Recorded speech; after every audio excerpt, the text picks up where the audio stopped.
Hey.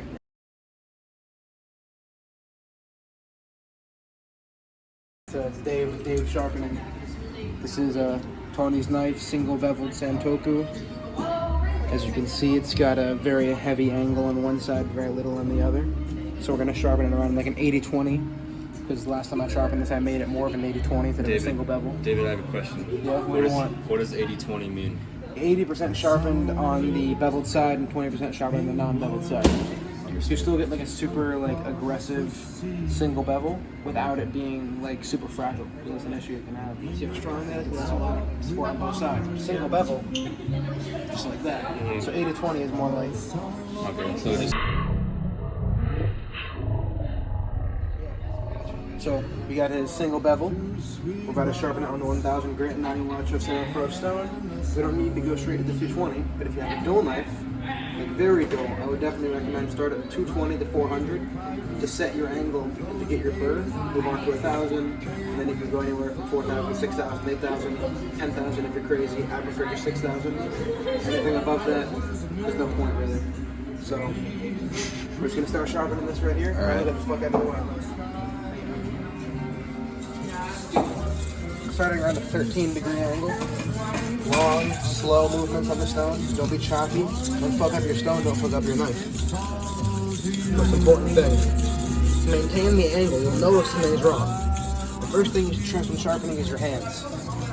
The stone will tell you that the knife is the last thing. If you're looking at the knife and you're seeing that your knife is fucked up, you should have known that 5 minutes ago on the stone. Wait, do you look up? Wait, Dave.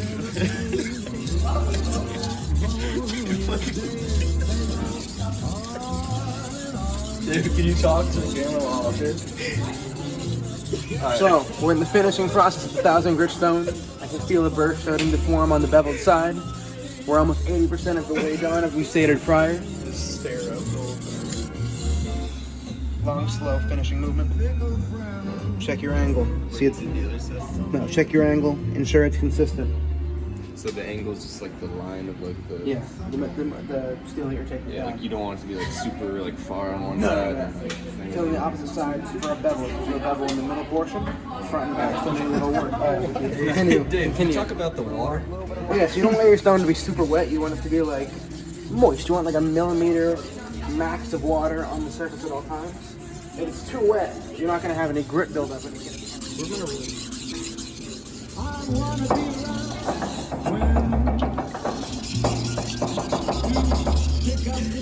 Bend it to the point. I gotta see that.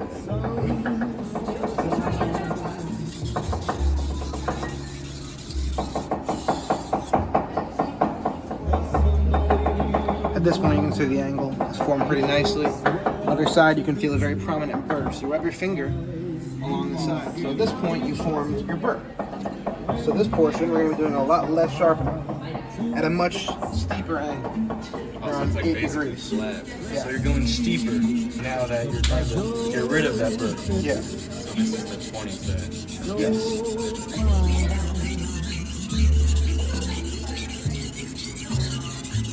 Very poquito sharpening. Yeah. Mucho poquito, very small. Mucho poquito. Mucho poquito, papa.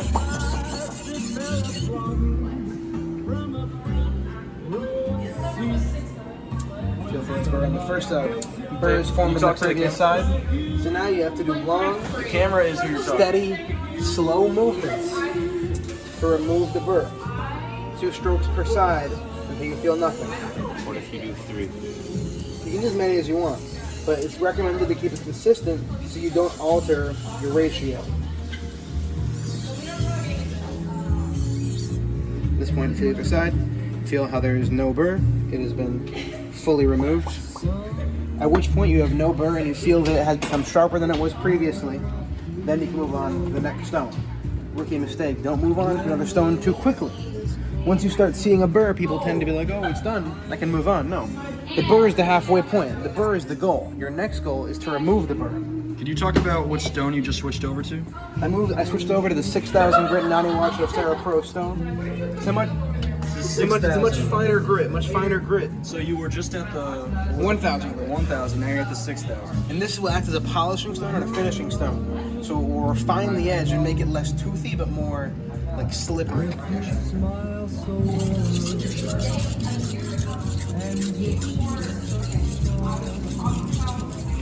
You can hear a difference. You can hear how much lighter it is. Because you're not removing as much material and it's more just gliding along the stone.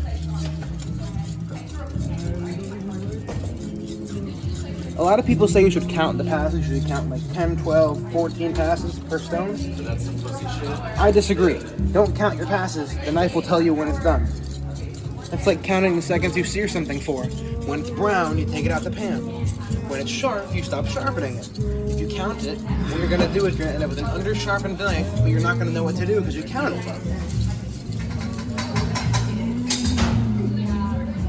Now, we're gonna polish the non-beveled side.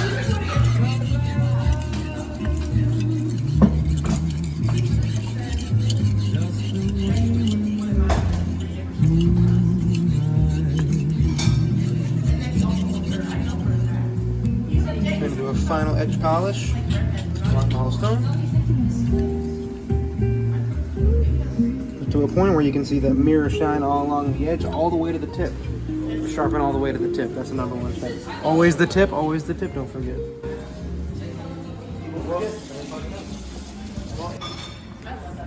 All right. Hey guys, welcome back. Last you saw us sharpening. Now we're on to the finishing and the polishing.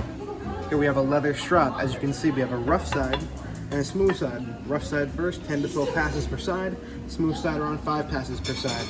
The goal of this is to remove the micro burrs that form from the polishing process. This will result in a far sharper knife. It can be avoided and replaced with a honing rod. However, with a Japanese knife or a knife that's single beveled, what you want is something that you can do softly. You don't want to have to push metal on metal. You want to push metal on leather. Guys, watch. You polish at the same angle that you sharpen at. You start from that same angle.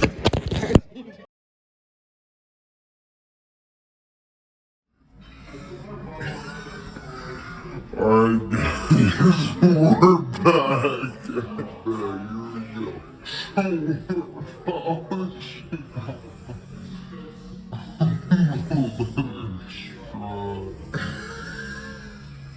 Same angle. You'll notice the luster is far nicer after the leather strap. Time for the opposite side. Never do it in the same direction. Never cut the leather. This isn't a stone that you can go back and forth on. You need to maintain the proper technique as to not cut it. Now moving on to the smooth side. Finally polishing. Alright, yo, what's good? Dave Sharpening. If your knives suck, don't come to me, come to someone else. But if they're alright, then you can come to me.